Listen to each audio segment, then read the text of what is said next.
Hello and welcome to all the viewers on YouTube channel biker score seat. आज हम review करने वाले हैं TVS रेडर 125 2023 का मॉडल है ये, और उसमें बहुत सारे अपडेट्स आए हैं जिनके बारे में आपको बताऊंगा। सो let's start this video.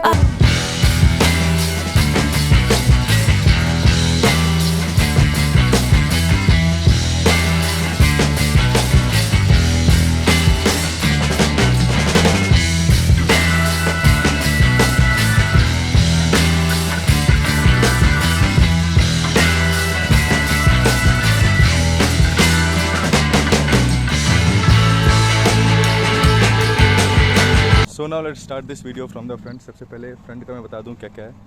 So in front you get these tubeless tyres, और ट्यूबलेस टायर के साथ आपको मिलता है यहाँ पर डिस्क है ये। लेट मी टेल यू कि इसमें 3 वेरिएंट आते हैं। एक आता है ड्रम आता है, एक डिस्क आता है, और एक स्मार्ट एक्स कनेक्ट के साथ डिस्क वेरिएंट आता है। जो फ्रंट का डिस्क है इसकी साइज़ 240 mm की रहती है।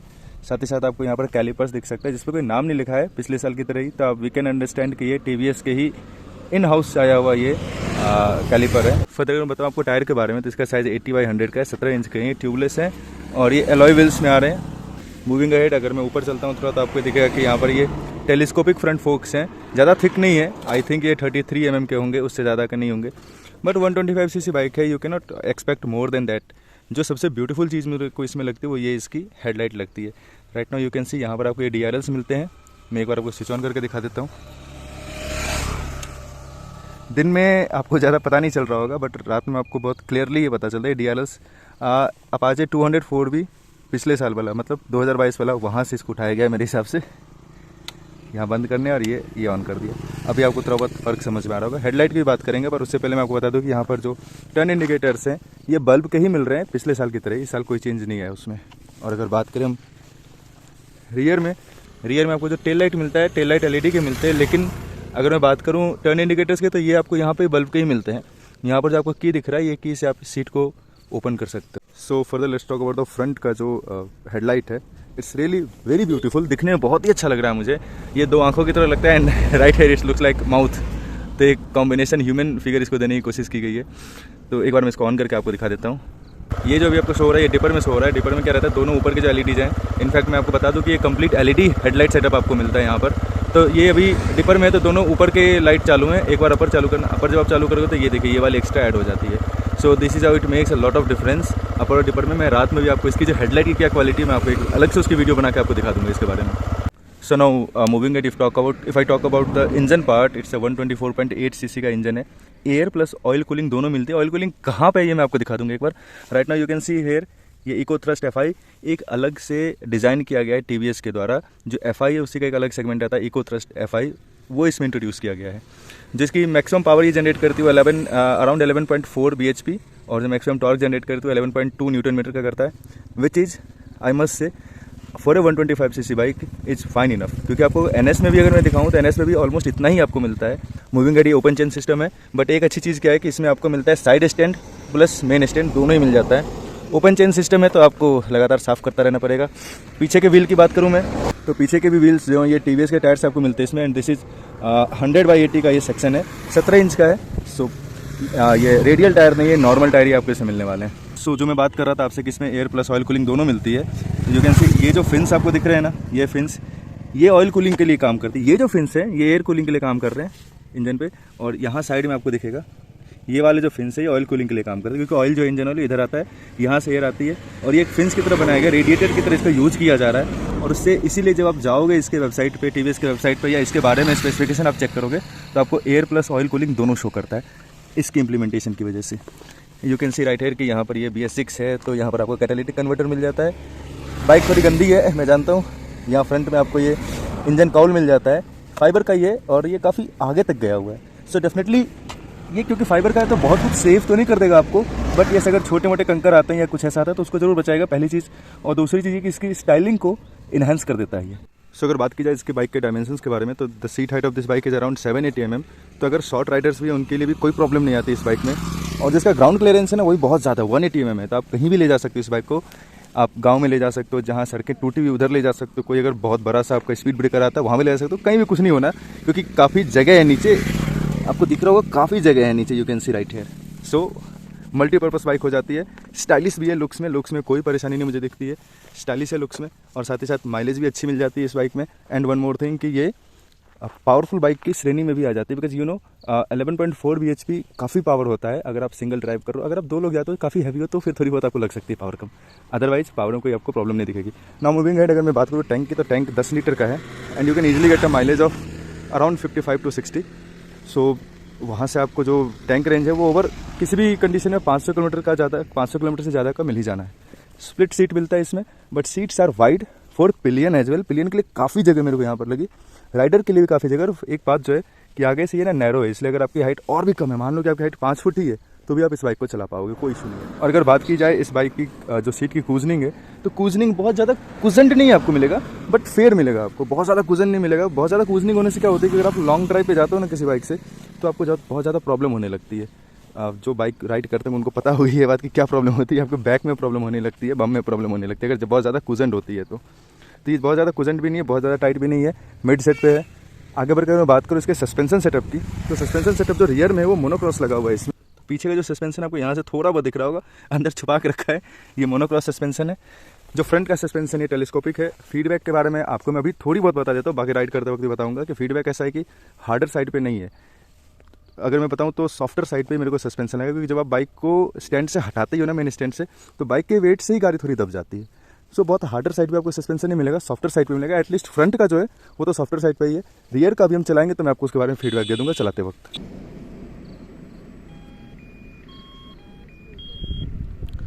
सो see as you switch on the ignition, एक बहुत ही ब्यूटीफुल सा पहले एनिमेशन होता है और उसके बाद आपको ये जो मेन स्क्रीन है, जो इसकी यूएसपी कही जा सकती है एक तरीके से, क्योंकि सबसे अच्छी चीज़ जो मुझे इस बाइक में लगी वो इसकी ये जो इंस्ट्रूमेंट कंसोल है, यही मेरे को लगी है। बहुत ही ज़्यादा हाईटेक मुझे लग रही है, कलरफुल है पहली बात तो ये, and you get lot of information from this. Starting from, सबसे पहले तो आपको बता दूँ ये 5 इंच का TFT स्क्रीन है, 5 इंच का TFT स्क्रीन है। मेरे को लगता है कि शायद बहुत ही कम बाइक्स में, शायद मे बी अपाचे RR 310 में जो वो लेंथ वाइज जो मिलती है वो 5 इंच की रहती है। बाकी मेरे को कोई ऐसी याद नहीं आ रही जिसमें इतनी बढ़िया आपको इंस्ट्रूमेंट कंसोल मिलती है। आप यहाँ पर सबसे पहले आपको मिलता है ये RPM मीटर है, ये फ्यूल गॉज के लिए दिया गया है। यहाँ पर आपको इको दिख रहा है, मैं आपको इसके बारे में बताऊंगा ये क्या है। इसका कनेक्शन, ये साइड में जो एक बटन है ना, इससे ये 2 मोड्स में अवेलेबल है, अभी बता देता हूँ फिर मैं आपको। 2 मोड्स इस बाइक में अवेलेबल है, एक है इको, एक है पावर। अभी हम इको पे चला रहे थे, अगर पावर पे चलाएंगे तो यहाँ पर ये पावर, देखिए ये पावर आ जाता है। इको दबा दिया तो ये इको आ गया। पावर क्या होती है कि आपकी माइलेज थोड़ी कम हो जाती है, बट पावर जो रहती है ना फुल पावर आ जाती है इस बाइक की, जो 11.4 bhp की वो कंप्लीट पावर आ जाती है। तो जब आप इको में चलाते हो तो आपको थोड़ी पावर कम मिलेगी। Now coming back to the instrument console, ये और यहाँ पर आपको स्पीडोमीटर मिल जाता है, यहाँ पर आपको एवरेज स्पीड मिल जाती है, ऑडोमीटर है, एवरेज माइलेज क्या आपको मिल रही है, यू कैन सी 50 km/लीटर। यू कैन सी इस बाइक को अभी सिर्फ 142 किलोमीटर चले हुए हैं, तो मतलब इसका फर्स्ट सर्विस नहीं हुआ, बट स्टिल आपको अगर 50 की माइलेज शो कर रही है यहाँ पर। आगे किसी वीडियो में इसके माइलेज भी हम चेक करने वाले हैं कि माइलेज कितनी आती है स्क्रीन पे और कितनी एक्चुअल रियल लाइफ में आती है, उसके बारे में बात करेंगे। टर्न इंडिकेटर्स के लिए यहाँ पर आपको है, यहाँ पर न्यूट्रल का है, यहाँ पर आपको हजार्ड के लिए रहता है, अपर डिपर का, यहाँ पर इंजन माल फंक्शन के लिए ये है। So all this things on the right side you get. इसकी साइड स्टैंड अभी लगी हुई है, तो साइड स्टैंड का यहाँ पर आपको मिल रहा है। फर्दर अगर बात करें हैंडल बार के, तो यहाँ पर आपको मिल जाता है अपर डिपर के लिए टर्न इंडिकेटर्स हैं, ये हॉर्न की है, हॉर्न की साउंड काफ़ी लाउड है। आप हाईवे पे भी रहो या अगर सिटी में रहो तो भीड़ भाड़ में, तो वहाँ पर भी यहाँ पर आपको पास का बटन मिल जाता है। ऑन दिस साइड ये जो इसको पावर बटन आप मत समझना कि इंजन के स्विच नहीं है, ये इको होती है और ये पावर मोड में जाती है, मोड चेंज करने के लिए। तो यहाँ पर है आपकी सेल्फ स्टार्ट की। And I would like to tell you one thing about the self start की, बहुत ही साइलेंटली स्टार्ट होती है बाइक, आपको पता भी नहीं चलता है। और अगर साउंड की बात करें तो आप एक बार साउंड भी सुन लीजिए इस बाइक की।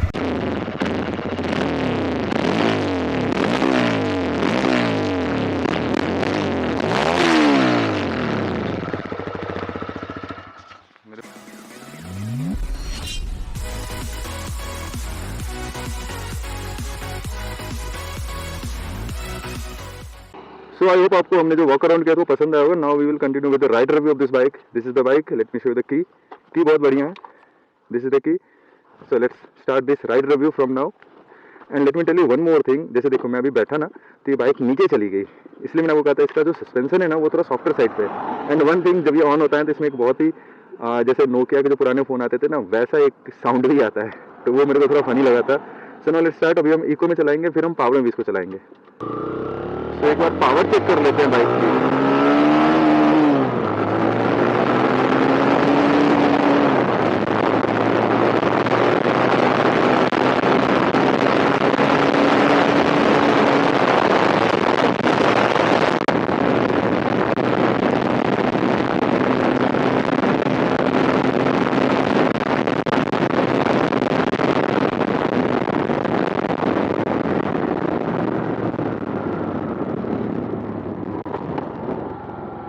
सो अगर मैं बात करूँ ओवरऑल पावर की तो मेरे को काफ़ी इंप्रेसिव लगी ये बाइक। मैं सोच नहीं रहा था कि इतनी इंप्रेसिव निकलेगी। जहाँ तक बस पावर की मैं बात कर रहा, थोड़ा मेरे को टॉर्क इतना बढ़िया नहीं लगा। मतलब गाड़ी बिल्कुल एकदम से आपको बहुत ज़्यादा एक्साइट नहीं करने वाली है। आप नॉर्मल अगर आप इसको चलाओगे तो आपको अच्छा लगेगा।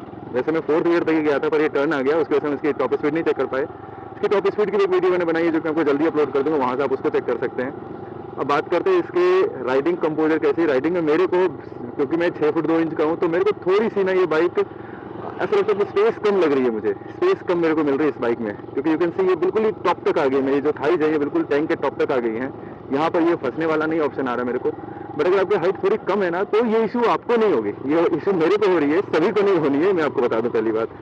दूसरी जगह मैं बात करूँ इसके पीछे जो बैठे हुए हमारे साथ, क्योंकि आज मैं सिंगल नहीं हूँ, 2 लोग हैं यू कैन सी पीछे बैठे हुए, तो उनसे मैं अगर पूछ लेते आपको पीछे बैठने में जो कंफर्ट है वो कैसा लग रहा है? पीछे में इतना कंफर्ट नहीं है। पीछे में इतना कंफर्ट नहीं है। हालांकि सीट की जो साइज है ना वो काफी सही है, वो साइज नहीं लगता, मजा नहीं आ रहा। जैसे लेटना है ना, हाँ उस टाइप तो सही नहीं लग रहा। कहीं लंबी टूर पे गया तो उस टाइप तो फिर मजा नहीं आएगा वो। ओके, तो भाई का ये कहना है कि जो साइज है सीट की वो काफ़ी अच्छी है, काफ़ी बड़ी है। लेकिन अगर आप ये सोच रहे हो तो आप इसको लंबे दूरी तक ले जा सकते हो पिलियन को बिठा के, उसके लिए बिग नो है उनकी तरफ से कि नहीं, ज़्यादा देर तक आप बैठ नहीं सकता, आपको रुकना पड़ेगा कहीं ना कहीं अगर आप इसको लंबा ले जाते हो तो।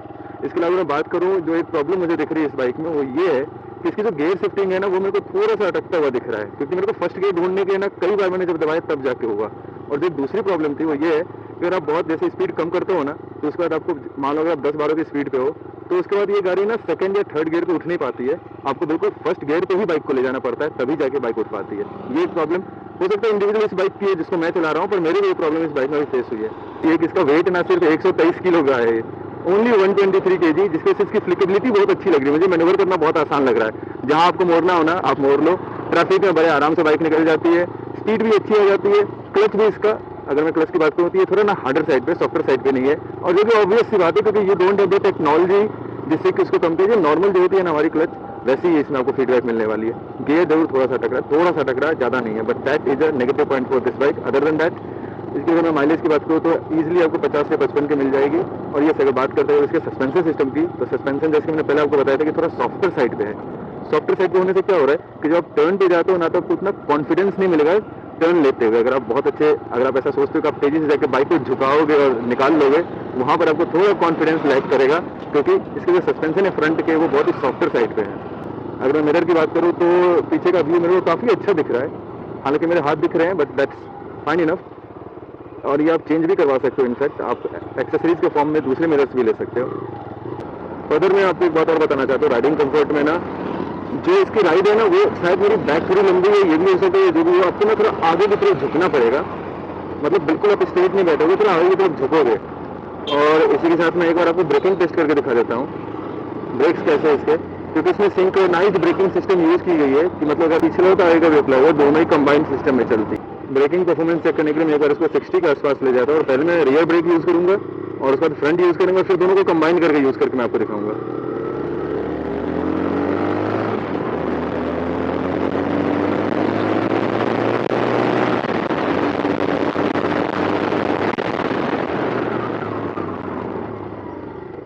ओके, सो रियर ब्रेक का जो बाइट है ना वो उतना अच्छा नहीं है। ड्रम ब्रेक है तो you can understand that thing कि ड्रम ब्रेक में आपको उतना अच्छा बाइट नहीं मिलेगा। एक बार आप फ्रंट ब्रेक को चेक करते हैं।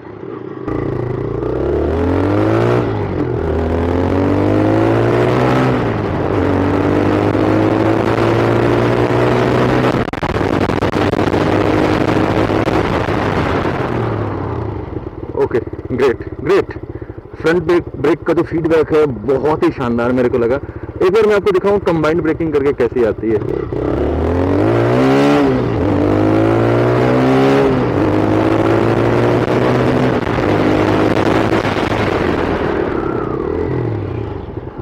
एक्सीलेंट। जो आप कंबाइंड ब्रेकिंग जब यूज़ करोगे ना तो बहुत ही अच्छा फीडबैक आपको मिलने वाला है। 60 की स्पीड में बाइक थी एंड विद इन लाइक 10 से 12 मीटर में बाइक रुक गई थी।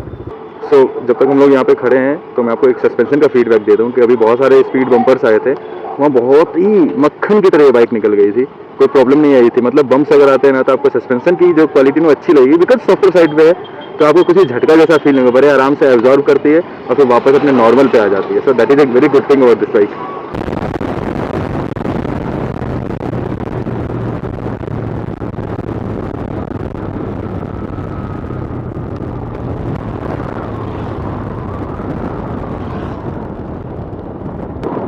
Okay, so coming back to normal speed, एक चीज़ मुझे बहुत अच्छी लगी और एक चीज़ थोड़ी बुरी लगी। एक चीज़ अच्छी जो है उसके बारे में पहले बता दूं कि जब आप इसको एक्सेलरेट करते हैं इसकी साउंड जो है ना वो बहुत ही अच्छी है, वो आपको किकिंग करती है कि आप इसको थोड़ा और एक्सेलरेट कर लो। साउंड बहुत ही अच्छी लगती है इसकी। और ना थोड़ा सा मुझे लेग्स पे अपने वाइब्रेशन फील हो रही थी जब मैं 4th या 5th गियर पे बिल्कुल टॉप एंड पे जा रहा था इसके। हालांकि अगर मैं टॉप एंड नहीं किया है बट स्टिल जब मैं टॉप एंड पे जा रहा था तो मेरे को वाइब्रेशन फील हो रही थी इसके लेग्स में, जो हमारे फुट पैक्स है उसमें मेरे को वाइब्रेशन फील हो रही थी। उसके अलावा हैंड्स में नहीं फील हो रही थी, बस लेग्स में हो रही थी। जबकि मैंने ग्लव्स नहीं पहना बट स्टिल मेरे को हाथ में कोई वाइब्रेशन फील नहीं हुआ है, पाँव में जरूर हो रहा था।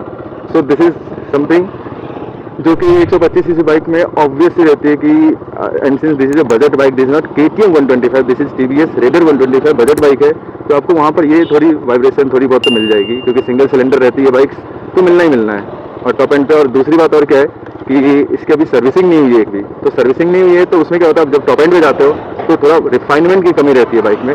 जब ये मेरे हिसाब से इसकी सर्विसिंग हो जाएगी तो इसकी रिफाइनमेंट भी ज़्यादा अच्छी हो जाएगी, और जब रिफाइनमेंट हो जाएगी तो फिर कोई इशू नहीं आएगी। तब शायद ये जो पाँव के जो वाइब्रेशन है वो थोड़े दूर हो जाएंगे।